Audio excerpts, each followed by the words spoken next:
YouTube மற்றும் Facebook followers அனைவருக்கும் வணக்கங்கள்.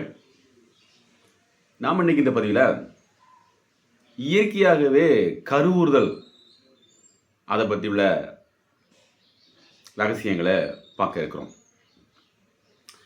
நிறைய பேருக்கு பார்த்தீங்கன்னா திருமணமாகி பல ஆண்டுகளாகியும் குழந்தை இல்லாமல் வருத்தப்படுவாங்க. நிறைய மருத்துவ முறையில் கையாண்டிருப்பாங்க, நிறைய ஃபாலோ பண்ணியிருப்பாங்க. ஆனாலும் அவங்களுக்கு குழந்தை பாக்கியம் தள்ளி போயிட்டே இருக்கும். இதனால் அவங்களுக்கு பெரிய மன உளைச்சல், குடும்ப உறவுகளில் பிரச்சனைகள், அதே போல் பார்த்தீங்கன்னா சமுதாய ரீதியான தாக்குதல்கள். ஒரு பெண்மணி பார்த்தீங்கன்னா நம்மகிட்ட மருத்துவ மையத்துக்கு சிகிச்சைக்கு வந்திருக்கும் பொழுது அவர்கள் கூறிய அந்த வார்த்தைகள் எனக்கு ரொம்ப அதிகமாக பாதிச்சுது. ஏனென்றால் என்னால் என்னை குடும்பத்தில் நான் பிறந்ததிலிருந்து கைராசியான பெண் அப்படின்னு சொல்ல என்னை வளர்த்தாங்க. அதே போல் திருமணமாகி ஒரு கணவன் வீட்டுக்கு போகும் பொழுது குடும்ப உறவினர்கள் எல்லாருமே எனக்கு கொடுத்த பட்டம் வேற.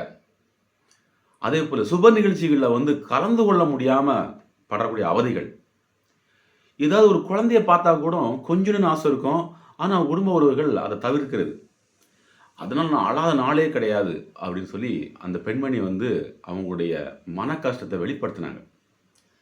அதை கேட்கும்போது எனக்கே ரொம்ப கஷ்டமாக இருந்துச்சு. அப்போ அவங்களுக்கு நான் சில வழிமுறைகளை ஃபாலோ பண்ண சொன்னேன். இயற்கை சார்ந்த விஷயங்களே ஃபாலோ பண்ண சொன்னேன். ஏனென்றால் இயற்கை மருத்துவத்தில் அவங்களுக்கு அளவுக்கு அதிகமான நாட்டம் இருந்தது. அதே போல் அவர்கள் சொன்ன விஷயம் என்னென்னா, இயற்கை மருத்துவத்தில் என்னோட உடல் ஒத்துக்கொள்ளும், செலவினங்களும் குறைவு, ஆனால் இதை செஞ்சு சாப்பிட வேண்டியிருக்கோம், அந்த ஒன்று தான், மற்றபடி எனக்கு எதுவுமே ஆட்சேபனை இல்லை அப்படின்னு சொன்னாங்க.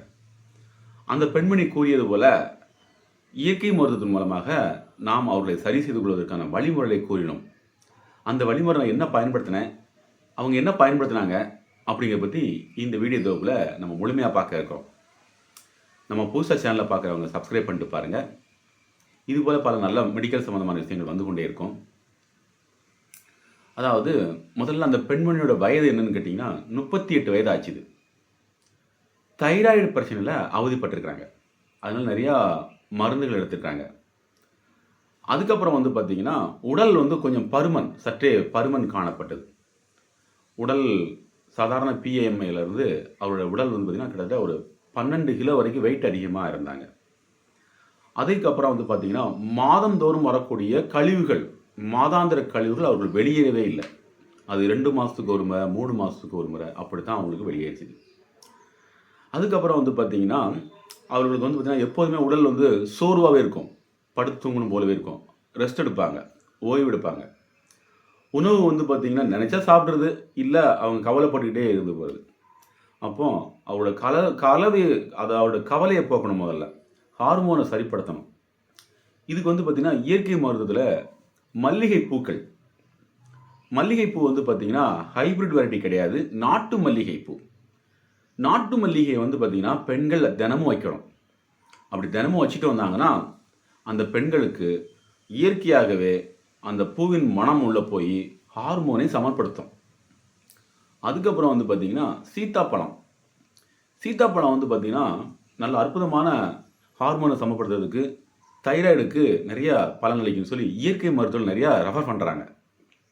அந்த வகையில் பார்க்கும்போது சீத்தாப்பழம் அதை அவங்க தினமும் எடுத்துக்கிட்டாங்க. பழங்களில் சீத்தாப்பழம் எடுத்துக்கிட்டாங்க, செவ்வாழைப்பழம் எடுத்துக்கிட்டாங்க. அதுக்கப்புறம் பார்த்திங்கன்னா அந்த சீத்தாப்பழத்தோட இலையை கஷாயம் செய்து சாப்பிட்டார்கள். சீத்தாப்பழத்தின் இலை பார்த்திங்கன்னா தைராய்டை போக்குறதுக்கு அருமருந்தாக இருக்கும் அப்படின்னு சொல்லி அவங்க இந்த தைராய்டுக்கு அற்புதமான பலன்களை வழங்கக்கூடிய சீத்தாப்பழ இலையை பார்த்திங்கன்னா தினமும் காலையில் வெறும் வயிற்றில் கஷாயம் வைத்து சாப்பிட்றார்கள். அதுக்கப்புறம் பார்த்திங்கன்னா உணவில் பார்த்திங்கன்னா உடல் பருமன் காணப்பட்டு பார்த்திங்கன்னா இந்த உடல் பருமனுக்கும் மாதவிடாய் கோளாறுகளை சரி பண்ணுறதுக்கும், அதாவது கொழுப்பு கட்டிகளை கரைப்பதற்கும், நம்ம உடம்பு கர்ப்பப்பை ஆரோக்கியமாக இருக்கிறதுக்கும் கொள்ளு கஷாயம். கொள்ளு பார்த்திங்கன்னா உடம்புல தேவையில்லாத எல்லாம் கழிவு நீக்கம் பண்ணும். அந்த கொள்ளு கஷாயத்தை அவங்க தினமும் காலையிலையும் மாலையிலையும் ஒரு நாளைக்கு 2 வேளை எடுத்துக்கிட்டாங்க. இரவில் தூங்க போகும்பொழுது கடுக்காய் பவுடர், சுத்தி செய்த பாவனை செய்த கடுக்காய் பவுடர். இந்த பாவனை செய்த கடுக்காய் பவுடர் எப்படின்னு கேட்டிங்கன்னா, முதல்ல கடுக்கா பவுடர் வாங்கிட்டு வந்து சுண்ணாம்பு நீரில் ஊற வச்சு, அதுக்கப்புறம் வந்து அதில் உள்ள கொட்டையெல்லாம் நீக்கிட்டு மீண்டும் அதை வந்து காய்ச்சி கஷாயம் மாதிரி செய்து அரைத்து இவ்வாறு 7 முறை செய்ய வேண்டும். இதுதான் பாவன கடுக்காய் சூரணம்னு சொல்லுவாங்க. இதை வந்து அவங்க இரவில் எடுத்துக்கிட்டாங்க. கணவன் மனைவி இருவருமே எடுத்துக்கிட்டாங்க. அதுக்கப்புறம் வந்து பார்த்திங்கன்னா உணவில் வந்து பார்த்திங்கன்னா காலையில் வந்து மாப்பிளை சம்பா அரிசி அந்த சமையல் பண்ணி எடுத்துக்கிட்டாங்க. தொட்டுக்கிட்டு கூட்டு வந்து பார்த்திங்கன்னா கருவேப்பிலை துவையல். கணவன் மனைவி இருவர் எடுக்கும் பொழுது உடல் ஹீட்டு உஷ்ணம் அந்த அளவுக்கு சரியாச்சதை கண்ணுடாக பார்த்தாங்க. அதுக்கப்புறம் வந்து பார்த்திங்கன்னா சூப், மூலிகை சூப்பில் வந்து பார்த்திங்கன்னா அவர்களுக்கு ரத்த ஓட்டத்தை அதிகப்படுத்துறதுக்கும் கால்சிய சத்து இரும்பு சத்துகள் அதிகமாக கிடைக்கிறதுக்கும் முருங்கைக்கீரை சூப்பை அவங்க தினமும் குடித்தாங்க. முருங்கைக்கீரை, முருங்கை பூ இதை அவங்க தினமும் எடுத்துக்கிட்டாங்க. அதுக்கப்புறம் கருமுட்டை நல்லா வளர்ச்சி அடைகிறதுக்கும் ஓவலேஷன் சரியாக நடக்கிறதுக்கும் மணத்தக்காளி கீரை இதை வந்து சமையல் பண்ணி எடுத்துக்கிடுவாங்க. மத்தியானம் ஒருவேளை கஞ்சி என்ன எடுத்துக்கிட்டாங்கன்னு கேட்டிங்கன்னா முருங்கைக்கீரை கஞ்சி எடுத்துக்கிட்டாங்க. இந்த முருங்கைக்கீரை கஞ்சி வந்து பார்த்திங்கன்னா அவ்வளவுக்கு அழகமாக நமக்கு வந்து போலிக் ஆசிட்ஸில் நிறைஞ்சி இருக்குது. அதில் அயன் கண்டென்ட் நிறையவே இருக்குது.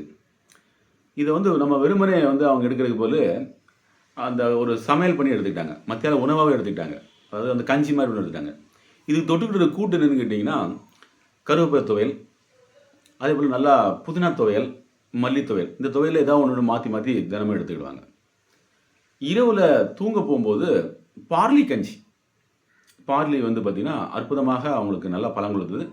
ஆணுக்கு வந்து பார்த்திங்கன்னா நல்ல விஸ்கோசிட்டியை இன்க்ரீஸ் பண்ணி கொடுத்தது. அதுக்கப்புறம் வந்து பார்த்திங்கன்னா மதன ஜீவாமிர்தம் ஆண் பெண் இருவருமே எடுத்துக்கிட்டாங்க. மதன ஜீவாமிர்தம் என்னன்னு கேட்டிங்கன்னா இது வந்து 18 வகையான மூலப்பொருட்கள், அதாவது அமுக்குரா, நிலப்பனங்கிழங்கு போன்ற மூலிகளை கலந்து ஒரு 18 வகையான மூலப்பொருட்களை வைத்து செய்யப்பட்டது மதன ஜீவாமிர்தம். இதை காலை மாலை உணவுக்கு பின்பு எடுத்துக்கிட்டாங்க. அதுக்கப்புறம் பார்த்திங்கன்னா ஆண்கள் வந்து பார்த்திங்கன்னா விதை சூரணம்னு சொல்லுவாங்க. இதை வந்து நல்லா கவுண்டிங் இன்க்ரீஸ் பண்ணுறதுக்கான விதைகள் கலந்த நாட்டு விதைகள் கலந்த சூரணங்களை எடுத்துக்கிட்டாங்க. இந்த நாட்டு விதை கலந்த சூரணம் என்ன ஆகுன்னு கேட்டிங்கன்னா ஆண்களுக்கு அபரிதமாக அவங்களுக்கு விந்துவை உற்பத்தி பண்ணி கொடுக்கும். இந்த வகையில் எடுத்துக்கிட்டு அதாவது அதுக்கப்புறம் வந்து பார்த்திங்கன்னா அந்த கர்ப்பப்பையில் ஆரோக்கியத்தை பண்ணுறதுக்கு மாதாந்திர ருது காலங்களில் அரச இலை அதில் செய்யப்பட்ட அந்த மூலிகையை உருண்டை எடுத்து தினமும் காலையில் வெறு வயிற்றில் 3 நாள் எடுத்துக்கிட்டாங்க. இவ்வாறு ஒரு 3 மாதம் செய்து வரும்பொழுது இயற்கையாகவே அவங்க கருவுற்றாங்க. ஆனால் அவங்களுக்கு என்ன ஆச்சரியம் அப்படின்னு கேட்டிங்கன்னா கொஞ்சம் இந்த மருந்துகள் செய்து சாப்பிட்ற வேலை தான் அதிகமாக இருந்தது. மற்றபடி பலன்கள் அதிகமாகவே காணப்பட்டது. அவங்களுக்கு சந்தோஷம் தாங்க முடியல. அதுக்கப்புறம் வந்து பார்த்திங்கன்னா அவங்க கருவுற்ற பிறகு குடும்ப உறவுகள் எல்லாமே நிறைய சேர ஆரம்பிச்சிட்டாங்க. அதுக்கு பிறகு அவங்க சந்தோஷமாக வாழ ஆரம்பிச்சிட்டாங்க. இப்போ அந்த பெண்மணிக்கு வந்து பார்த்திங்கன்னா குழந்தைக்கு வந்து பார்த்திங்கன்னா கடந்த முறை வயசுக்கு வந்துட்டாங்க அப்படின்னு சொல்லி அவங்க நம்ம கிளினிக் வந்து அழைப்பிதழ் கொடுத்துருந்தாங்க. அப்போ எங்களுக்கு சந்தோஷமாக இருந்துச்சு. இது ஒரு குழந்தை அந்த மருத்துவ மையத்தில் அவங்க முறையான மருத்துவ ஆலோசனை பெற்று இயற்கை முறையிலே கருவுற்றிருக்காங்க. அதுவும் இல்லாமல் அந்த குழந்தைக்கு இப்போ 11 வயசு 13 வயசு கிட்ட ஆயிடுச்சுது அப்படிங்கிற சந்தோஷம் எங்களுக்கும் இருந்தது. அப்போ என்னன்னு கேட்டிங்கன்னா நம்ம உடம்ப இயற்கையோடு நம்ம இருந்தோம்னா கண்டிப்பாக குழந்தை பாக்கியம் பெற்றுக்கொள்ளலாம். இப்போ நான் சொன்ன வழிமுறைகள் வந்து சிறிது தான் சொல்லியிருக்கேன். அது அவங்கவுங்க உடம்புக்கு ஏற்றார் போல் இன்னும் சில இதை நம்ம மாற்றிக்கலாம். இது வந்து ஒரு அனுபவ பதிவு. அதனால் நீங்களும் இதுக்கு இயற்கை முறையில் கருவுரை நினச்சிங்கன்னா மருத்துவ ஆலோசனை பெற்றுக்கொள்ளலாம். வெளியூரில் இருக்கிறவங்க இரவில் நீங்கள் முன்னனுமதி பெற்று ஆன்லைனில் கன்சல்டிங் எடுத்துக்கலாம். இப்போ நிறைய பேர் வந்து பார்த்திங்கன்னா எனக்கு ஃபோன் பண்ணி கேட்குறது, நான் வெளியூரில் இருக்கிறேன், என்னால் வர முடியலையே சார், எதாவது ஹெல்ப் பண்ண முடியுமான்னு கேட்குறாங்க. அவங்களுக்காக வேண்டி நம்ம என்ன பண்ணுறோம் அப்படின்னு கேட்டிங்கன்னா மாலை நேரங்களில் அவங்களுக்கு கன்சல்டிங் கொடுத்துட்ருக்கோம். அது நிறைய பேர் பெற்று பயனடைகிறாங்க. நீங்களும் பெற்று பயனலாம். எதுவும் சந்தேகங்கள் இருக்குன்னா நீங்கள் நம்ம மருத்துவ மையத்தை தொடர்பு கொள்ளுங்கள். நம்ம சேனலை பார்த்துட்டு இருக்க அன்பு உள்ளவங்கள் அனைவருக்கும் நன்றி.